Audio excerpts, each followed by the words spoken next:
আসসালামু আলাইকুম। Channel I কৃষি সংবাদে আমন্ত্রণ জানাচ্ছি আমি প্রিয়াঙ্কা।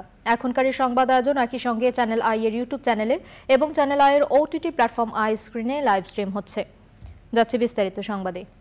উচ্চ মূল্যের মাছ চাষে ট্যাঙ্কপল্লী গড়ে উঠেছে দিনাজপুরের পার্বতীপুর উপজেলায়। এ পদ্ধতিতে খরচের তুলনায় লাভ বেশি হওয়ায় অনেকে তাদের বাড়ির উঠোন ও আশেপাশে গড়ে তুলেছেন মাছের ট্যাঙ্ক।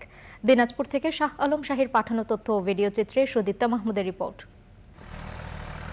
পার্বতীপুর উপজেলায় প্রায় প্রতিটি বাড়ির উঠোন ও আশপাশে 4 থেকে 4.5 ফুট উচ্চতার গোলাকার বা লম্বাটে মাছের ট্যাঙ্ক চোখে পড়ে।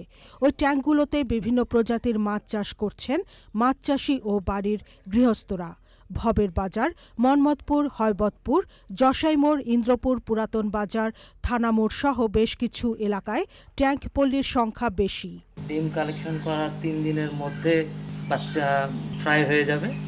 তারপরে আমরা এখানে 1 মাস রাখার পরে আমার পরবর্তী ট্যাঙ্ক আছে, পরবর্তী ট্যাঙ্কে আমরা শিফট করি। পুকুরিয়েছি এই ট্যাঙ্কে মাছ চাষ করি, আমরা অল্প পুঁজিয়ে আমরা লাভবান হতে পারবো। ছোট সংসারের জন্য খাওয়া যায়, বিক্রিও করা যায়, বেশ তাতে একটা লাভজনক। ট্যাঙ্কে তেলাপিয়া, শিং, মাগুর ও পাবদা মাছ চাষ হচ্ছে। গলদা চিংড়ি, গুলশা সহ রঙিন মাছও ট্যাঙ্কে চাষ করছেন অনেকে। আমরা অনেক অধিক ঘনত্বে আমরা পুকুর থেকে মানে ট্যাঙ্কিতে আমরা এটা হারভেস্ট করতেছি। তা আল্লাহর রহমতে আমরা অনেক 45 দিনে অনেক ভালো রেজাল্ট পাইছি।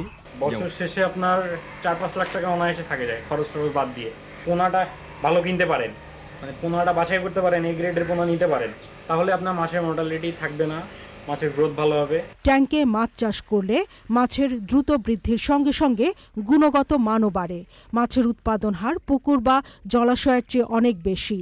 ট্যাঙ্কে মাছ চাষে চাষিদের উদ্বুদ্ধ ও সহায়তা দিচ্ছে গ্রাম বিকাশ কেন্দ্র জীবিকে এবং পল্লীকর্ম সহায়ক foundation PKSF। Sudipta Mahmud, channel I. Rangpur বিভাগ কৃষি ও গ্রামীণ উন্নয়ন প্রকল্পের আওতায় কুড়িগ্রামে 3 দিনের কৃষি মেলা হয়েছে। কুড়িগ্রাম সদর উপজেলা পরিষদ চত্বরে কৃষি সম্প্রসারণ অধিদপ্তর মেলার আয়োজন করে। মেলার সমাপনী দিনে প্রধান অতিথি ছিলেন জেলা কৃষি সম্প্রসারণ অধিদপ্তরের জেলা প্রশিক্ষণ কর্মকর্তা ডক্টর মামুনুর রহমান। মেলায় 13টি কৃষি প্রতিষ্ঠানের 18টি স্টলে উন্নত প্রযুক্তিতে কৃষি সম্প্রসারণের বিভিন্ন বিষয় তুলে ধরা হয়। সমাপনী অনুষ্ঠানে বিভিন্ন শিক্ষা প্রতিষ্ঠানের শিক্ষার্থীদের মধ্যে ফলের চারা বিতরণ ও অংশগ্রহণকারী স্টল মালিকদের হাতে পুরস্কার তুলে দেওয়া হয়। চ্যানেল আই কৃষি সংবাদের আজকের আয়োজন এ পর্যন্তই। পরবর্তী সংবাদ আয়োজনে আমন্ত্রণ জানিয়ে শেষ করছি। ধন্যবাদ সবাইকে।